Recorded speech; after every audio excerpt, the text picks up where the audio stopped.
ഒരുപാടാവും ചെയ്ത്. ഇളയമ്മ അല്ലെങ്കിൽ നീച്ചിട്ടും ഉണ്ടാവില്ല, പാവത്തിന് പനിയാണ്. ഞാൻ പോയി നിസ്കരിച്ചോണ്ട് ചായ ഉണ്ടാക്കി കൊടുക്കും.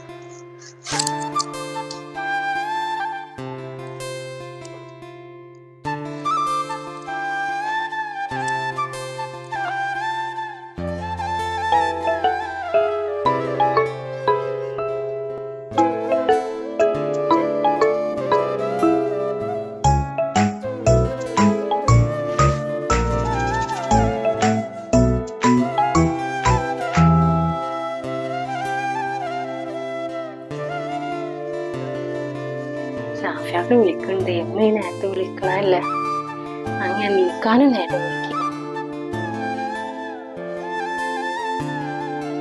ഹലോ,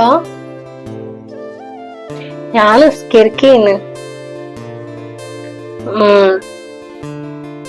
സുഖാണ്, കൊഴപ്പൊന്നുമില്ല. പേരേക്കൊക്കെ പോവാ. വല്യമ്മാന്റെ ആണ്ടല്ലേ വരുന്നത് അടുത്ത ആഴ്ച. അപ്പൊ അത് കഴിഞ്ഞിട്ട് പോവാച്ചിട്ടാണ്. പിന്നെ ഇളയമ്മക്കാണെങ്കിൽ തീരെ സുഖമില്ലേന്നു, നല്ല പനിയുണ്ട്. ഡോക്ടറെ കാണിക്കാൻ പറഞ്ഞ കേക്കണ്ടേ, പോണില്ല പറഞ്ഞ എന്താ ചെയ്യാ. ഇന്നലെ ഇപ്പൊ കൊറേ വിളിച്ചതാണ് ഇളയമ്മാനെ ഹോസ്പിറ്റലിൽ പോവാറിഞ്ഞിട്ട്. അത് മാറിക്കോളും എന്നാണ്. ഇപ്പൊ നേരെ പോലത്തെ നല്ല കൂടിയിട്ടുണ്ടാവും. ഇന്നലെ രാത്രി തന്നെ പറയുന്നുണ്ട് തീരെ വെയ്യ കിടക്കുന്ന സമയത്ത്. ഇനി എന്തേലും ചായ എന്തേലും ഉണ്ടാക്കി കൊടുത്തു നോക്കണം, നീച്ചിട്ടുണ്ടാവൂല. പെരേക്ക് വിളിച്ചീനില്ലേ?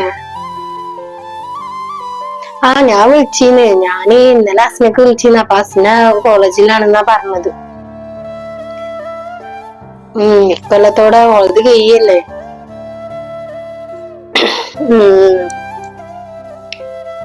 അല്ല, നിങ്ങള് വരുന്നൊന്നുമില്ലേ വല്യമ്മാന്റെ ആണ്ടായിട്ട്? പിന്നെ വരണ്ടേ, ഫസ്റ്റത്തെ ആണ്ടല്ലേ നിങ്ങക്ക്. പിന്നെ തൊട്ടേനും പിടിച്ചതിനൊക്കെ ലീവ് കിട്ടണല്ലേ. നിങ്ങള് വരി. പിന്നെ ബോബിനെ പറ്റിയിട്ടാണ് ഇളയമ്മക്ക് സങ്കടം. ഓൾക്കൊന്നും വരാനൊന്നും പറ്റണില്ല എന്നിട്ടേ. എന്താണോ ഇത്രയും ദിവസമായിട്ടൊന്നും വിളിച്ചിട്ടൊന്നുമില്ല. എന്താണാവോ ഒന്നും അറിയില്ല.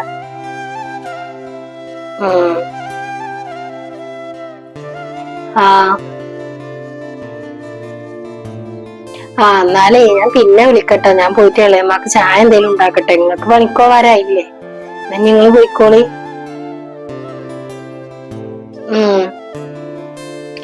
എന്നാ ശരി. എന്നാ വലൈക്കും അസ്സലാം.